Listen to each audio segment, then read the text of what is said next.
Good morning. I'm Deputy Chief Matthew Mernan with the Henderson Police Department.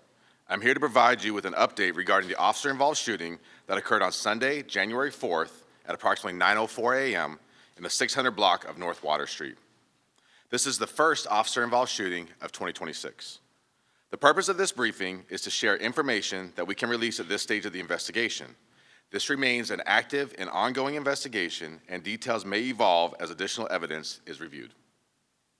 The map shown in this presentation is not a recent satellite image. The area has been developed since this image was taken. At approximately 9:04 a.m. on Sunday, January 4th, Henderson police officers were dispatched to the 600 block of North Water Street in reference to reported theft of a front-loader construction vehicle. The suspect was described as a Hispanic male adult wearing a tan beanie, tan jacket, gray or black pants, and white shoes, and he was later identified as Juan Rincon Carreño. Prior to officers' arrival, dispatch advised that the reporting party had security video showing a male suspect jumping a fence into a secure private construction site and attempting to hotwire a piece of heavy equipment. The caller further reported that a security guard on scene attempted to contact the suspect. During that encounter, the suspect threatened to kill the security guard while armed with a screwdriver. The suspect then gained control of a front-loader construction vehicle, later identified as a 2007 Kawasaki, and drove it through a perimeter fence and proceeded towards Taylor Street. The first responding officer arrived on Taylor Street and exited her patrol vehicle. The officer immediately issued verbal commands for the suspect to stop. The suspect ignored those commands and continued driving the approximately 39,000-pound front loader directly towards the officer and her patrol vehicle. The officer attempted to create distance, but the suspect continued advancing towards her in an attempt to run her over. The officer discharged her firearm in an attempt to stop the deadly threat. Following the discharge of the firearm, the suspect continued to chase the officer, who was on foot. A second officer arrived on scene shortly thereafter. As that officer arrived, the suspect turned the front loader toward the second officer. As the officer exited his patrol vehicle, the suspect rammed both patrol vehicles. At that point, the second officer discharged his firearm. Both patrol vehicles became lodged underneath the front loader, causing the vehicle to come to a stop. Additional officers then arrived on scene. Officers repeatedly issued commands for the suspect to exit the vehicle in an effort to de-escalate the situation. Commands were given in both English and in Spanish. However, the suspect refused to comply. After multiple unsuccessful attempts to gain compliance, officers climbed onto the front loader and attempted to remove the suspect. The suspect actively resisted and a physical struggle ensued. During the struggle, two officers and the suspect fell approximately 7 feet from the front loader to the ground. The two officers involved in the fall were transported to the hospital with non-life-threatening injuries. The suspect, who had sustained 2 gunshot wounds, was also transported to a local hospital with non-life-threatening injuries. During the incident, 2 officers discharged their firearms, and a total of 9 rounds were fired. The suspect has been identified as Juan Rincon Carreño. He is a 33-year-old adult. This booking photo is from a 2024 from a previous and unrelated arrest. The suspect is currently in custody and is charged with 2 counts of attempted murder with a deadly weapon, resisting a public officer with a deadly weapon, grand larceny of a motor vehicle, destruction of property of another, destroy, injure, personal property of another. The officers involved in this incident are Officer Megan Jacobs. Officer Jacobs has been with the Henderson Police Department since 2021. Officer Jacobs was equipped with a 9mm Sig Sauer handgun. The investigation revealed that she fired 5 rounds. She is assigned to the East Patrol Division. Sergeant Lance Jaworski has been with the Henderson Police Department since 2015. Sergeant Jaworski was equipped with a 9mm Springfield Echelon handgun. The investigation revealed that he fired 4 rounds. Sergeant Jaworski is also assigned to the East Patrol Division. In accordance with department policy, the officers involved have been placed on administrative leave as we conduct a thorough investigation. As part of today's briefing, we'll be presenting 911 audio, body-worn camera, dash cam, and surveillance videos associated with this incident. We will start with 2 911 calls from the reporting parties. Okay, tell me exactly what happened. We just had somebody hop the fence, and it looks like he's hot wiring one of the bulldozers right now. Do you have video of this? I'm watching him live right now. You're on scene or video? Over video, and we have a guard on site, and I did dispatch them. Okay, hold on one sec.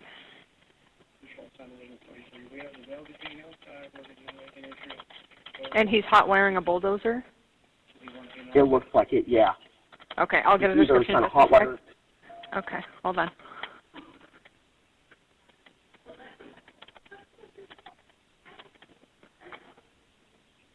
Okay, the suspect, white, black, Hispanic, or Asian? Looks either white or Hispanic. Okay. Can you tell how old he might be? Maybe late 20s, 30s. Okay. And what color shirt and pants is he wearing? He has a tan beanie, a tan jacket, looks like gray or black pants, and white shoes. Okay. Did he arrive on foot or in a car? On foot. He hopped the fence. Henderson 911, what is the address of your emergency? So I have a guy trying to steal a bulldozer. He's just threatening to kill me. I'm at a security at one of the property. It's going to be 601 Water Street in Henderson. He's trying to steal a bulldozer right now. I tried getting him off the property, but he was threatening to kill me. He has a weapon on him as well, and he's a Mexican guy. He's in a bulldozer right now trying to steal it. I see one of the cops just pull up right now, and yep, he got there. Look like he's about to run over the police car. Oh my God, my morning. Yep, he's about to go. Yep, there you go. There you go. He's trying to run over the police officer right now. This guy is not playing. Oh my God. Yep. Was that shot fired? To kill him. Yep. The cop's trying to take him out. The guy's trying to roll over the cop in the police car. And he just destroyed the police car. He destroyed the police car? He destroyed the police car. Next is the body-worn camera from Officer Jacobs, the officer who the suspect attempted to run over. In this video, you'll see the suspect ignoring verbal commands while driving the approximately 39,000-pound front loader directly towards the officer and her patrol vehicle. As the officer attempts to avoid being struck by the front loader, she discharges her firearm.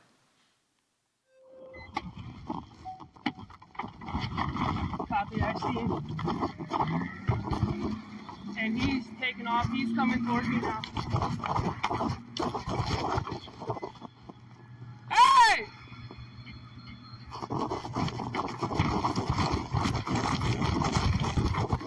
He's coming right at my patrol vehicle. Hey! Stop! Stop now! He's coming at me. Stop! Get on the ground! Stop there!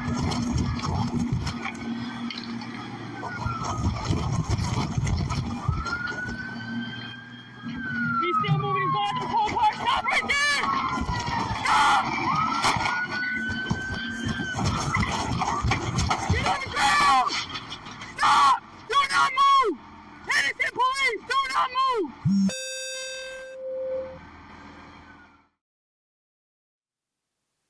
Next is the dash cam from Officer Jacobs' patrol vehicle, showing the suspect ramming her patrol car.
video is the body-worn camera from Sergeant Jaworski.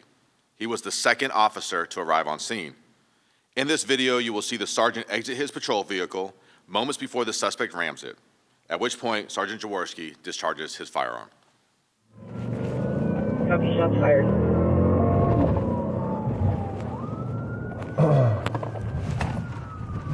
Moving back and forth, stop right there!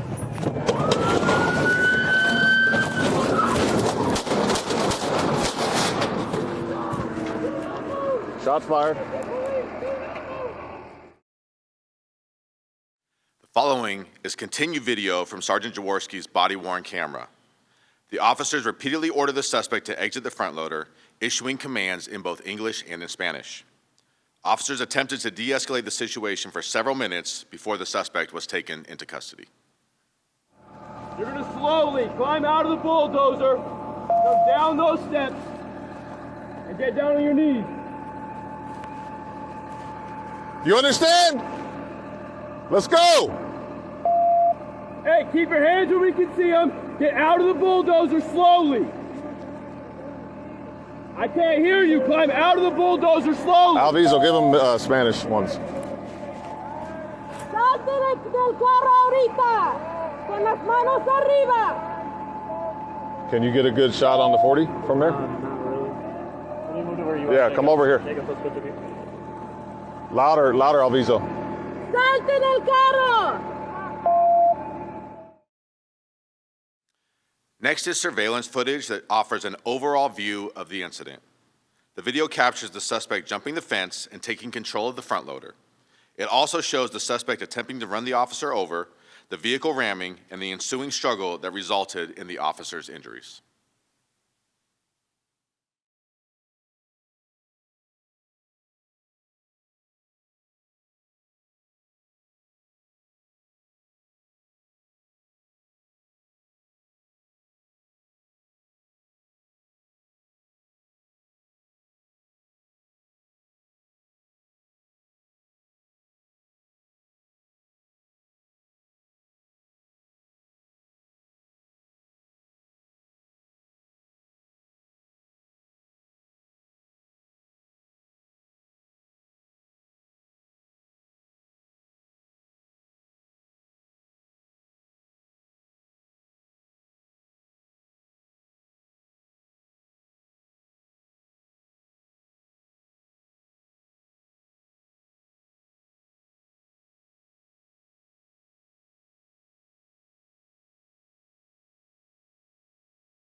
I want to emphasize that our officers acted heroically and decisively to prevent a much greater threat to the public. The suspect was actively using heavy machinery in a reckless and deliberate manner, creating an immediate and escalating threat to the community. This was a very dynamic event, and I am proud of how our officers responded and performed. Please note, the evidence that we have shared today is currently under review. Conclusions about this incident will be made only after the investigation is complete. This concludes the briefing. I will now take a few questions. When you say hot wire, is it the suspect connecting two like little wires together, or did you put like a screwdriver inside the ignition and turn on the car? I'm not sure on that information right now, sir, so that's something we'd have to follow up with you for. And as far as what the suspect was carrying, was it, I don't know, I guess what was he carrying? So he was carrying a shoebox, and inside the shoebox there were some writings of his. Most of it was kind of incoherent. However, there was some suicidal ideologies that were in there. Could you describe just the nature of the injuries to the officers, if you can? So at this time, the officers sustained non-life-threatening injuries. They were released from the hospital later that day. And just the construction vehicle, you said it was a public works site, but how big of a problem is construction vehicle theft in Henderson or just around Southern Nevada? Is it a frequent problem that the police have to deal with? No, not that I'm aware of, sir. In fact, this is the first time of an incident like this that I can recall in my career. Sir, I'm going to go right back here real quick, and I'll come back to you. In the shoebox, you said there were writings of his. Yes, sir. Was there any indication of a motive or reasons why he decided to do this? No, unfortunately, he's been uncooperative with this investigation, so we do not have a motive at this time. It seemed like he knew what he was doing, though. Obviously, he probably had some experience working in construction. Any idea? The family has mentioned that he may have previous construction experience, but we don't believe that there's any connection between him and this specific construction site. And this will be the last question. I have time for one more. Was he a homeless individual, or was he a part of that construction crew? No, he was not a part of that construction crew. He's not homeless either. His family does live in the valley, but not in that actual area there. So, thank you very much.